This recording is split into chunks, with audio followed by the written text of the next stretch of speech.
Alright, so we're replacing the turbo on this Nissan Titan with the Cummins turbo diesel in it. It's got the 5.0 Cummins.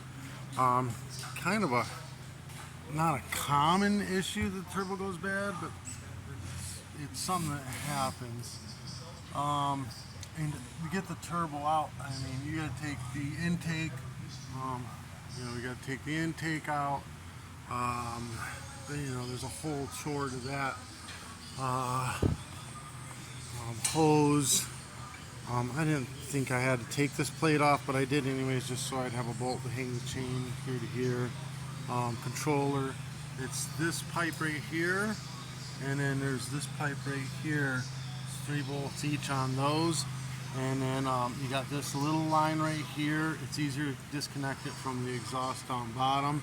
You're going to have your heat shields. You got to take them out. They're 8mm. You've got 4 bolts on each side for the intake.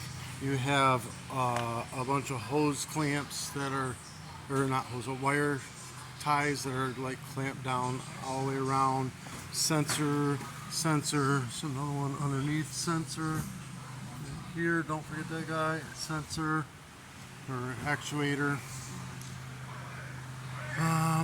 Yeah, and then you got 4 bolts on this side there. There's 2 there, and the final one all the way back there.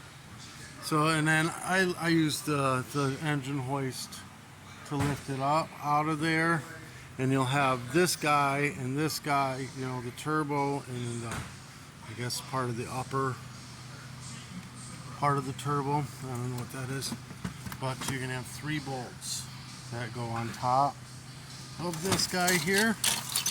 This will be kind of like this, right here. This will be on top of this, so you'll unbolt the 3 bolts. You have a line. This guy kind of sits like this. You got 2 big bolts down in here and here.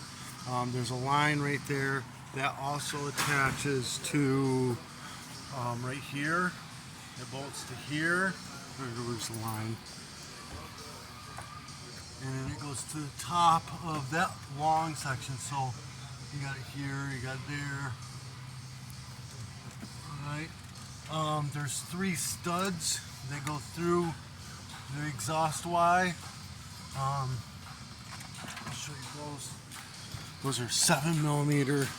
You take the nuts off, and you can get this out without taking the studs out. The studs have 7mm on them, 7mm nuts, basically. So if you take them out, it makes it a lot easier to get that out. There's dowel pins, so you'll try to wiggle this and it won't go anywhere. It's got dowel pins on the bottom of it, where it's bolted through down in. You get the stud pins out. They will come out. They're not a big deal. I clean them and oil them because they're going to go back on the new one after I get it in there. I'll pop it on the new one right here. Yeah. So basically everything. When you get the new one together, there's a seal that goes on the bottom of it. It comes in this whole kit. It's a whole box kit.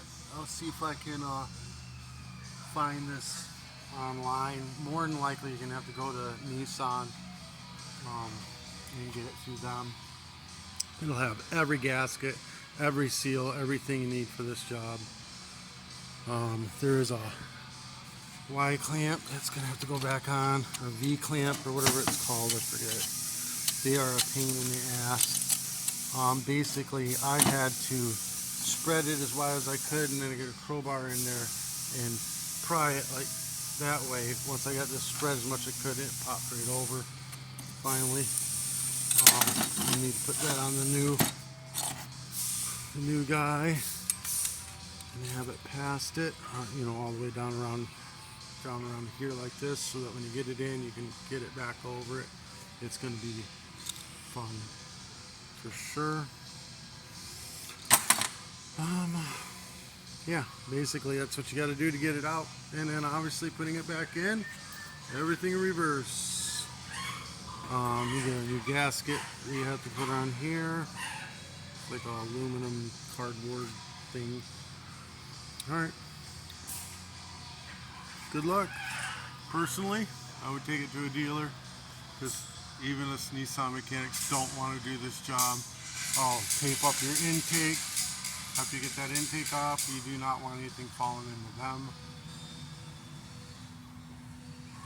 I disconnect the battery, obviously, just for stupid reasons. Don't want to catch a fire or something stupid. There's nothing real electronic you're fucking with, so not a big deal.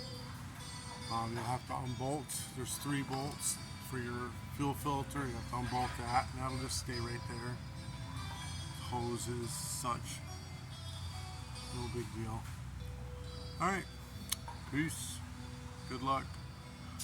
I'll try to find the parts, put them in the description. Other than that, you can contact me and I'll get you the parts department's phone number. Peace.